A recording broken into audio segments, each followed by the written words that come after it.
আসলে যারা টিকটক থেকে সরাসরি ভিডিও ডাউনলোড করে দেন হচ্ছে ফেসবুক ইউটিউবে আপলোড দিতেছেন, আপনি এই ভুল কাজটা করেন না। দেখেন, অনেকে আছেন আপনারা বলতেই পারেন যে বড় বড় পেজ দেখছি যেগুলা হচ্ছে টিকটক থেকে ভিডিও ডাউনলোড করে দেন হচ্ছে আপনার ইউটিউব ফেসবুক আপলোড দেন। আপনি তাদের কাছে গিয়ে একটু জিজ্ঞেস করেন যে তারা প্রতিনিয়ত স্ট্রাইক খায় বা তাদের অনেক সময় হচ্ছে কমিউনিটি গাইডলাইন ভঙ্গ করার কারণে তাদেরকে স্ট্রাইক দেওয়া হয়, তাদেরকে হচ্ছে মানে মনিটাইজেশন নিয়ে যাওয়া হয়, এরকম অনেক কিছুই তাদের সাথে হয়। ঠিক আছে, যেগুলো হয়তো বা তারা শেয়ার করে না বিধায় আপনারা বুঝতে পারেন না যে এগুলো তাদের সাথে হচ্ছে।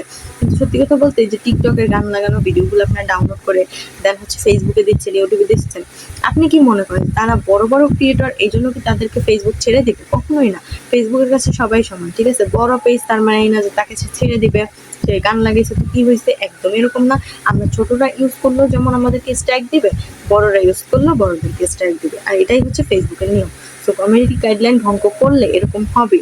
আর যারা হচ্ছে টিকটক থেকে সরাসরি ভিডিও ডাউনলোড করে দিচ্ছেন, সরাসরি ভিডিও ডাউনলোড করবেন না, বিভিন্ন অ্যাপস আছে, অ্যাপসগুলো ইউজ করতে পারেন। আর যদি একদমই না পারেন তাহলে হচ্ছে আপনার ভিডিও যদি ডাউনলোডও করেন ওয়াটারমার্ক ছাড়া ডাউনলোড করবেন।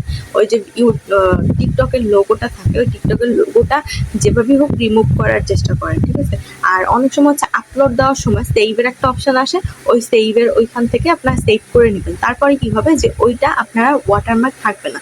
তারপর কি করবেন, ক্যাপকাট বা ইনশর্ট যে কোনো অ্যাপ মানে অ্যাপে চলে যাবেন।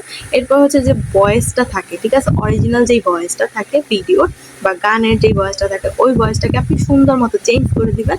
আর যদি পারেন একটু এফেক্ট বা হচ্ছে ফিল্টারগুলো অ্যাড করতে পারেন ভিডিওতে, তাহলে দেখবেন ওইটার কপিরাইট আসবে না। কারণ তখন ওই টিকটকের যে ভিডিওটা আপনি ডাউনলোড করছেন ফেসবুক ধরতে পারবে না যে ওটা আসলে টিকটকের ভিডিও কিনা। কারণ সব থেকে বড় কথা হচ্ছে যখন আপনি ভয়েসটা চেঞ্জ করে দিবেন তখন আসলে ওই ভয়েসটা ফেসবুক ধরতে পারবে না, ওইটা অন্য ভয়েসে হয়ে যাবে। তো সবসময় চেষ্টা করবেন টিকটক থেকে গান ডাউনলোড করে বা টিকটক ডাউনলোড করেও যদি আপনি আপলোড দেন তাহলে হচ্ছে ভয়েসটা চেঞ্জ করে দেওয়ার চেষ্টা করবেন। আরও বিভিন্ন ধরনের এডিটিং আছে, আমি তো সব কিছু বললাম না।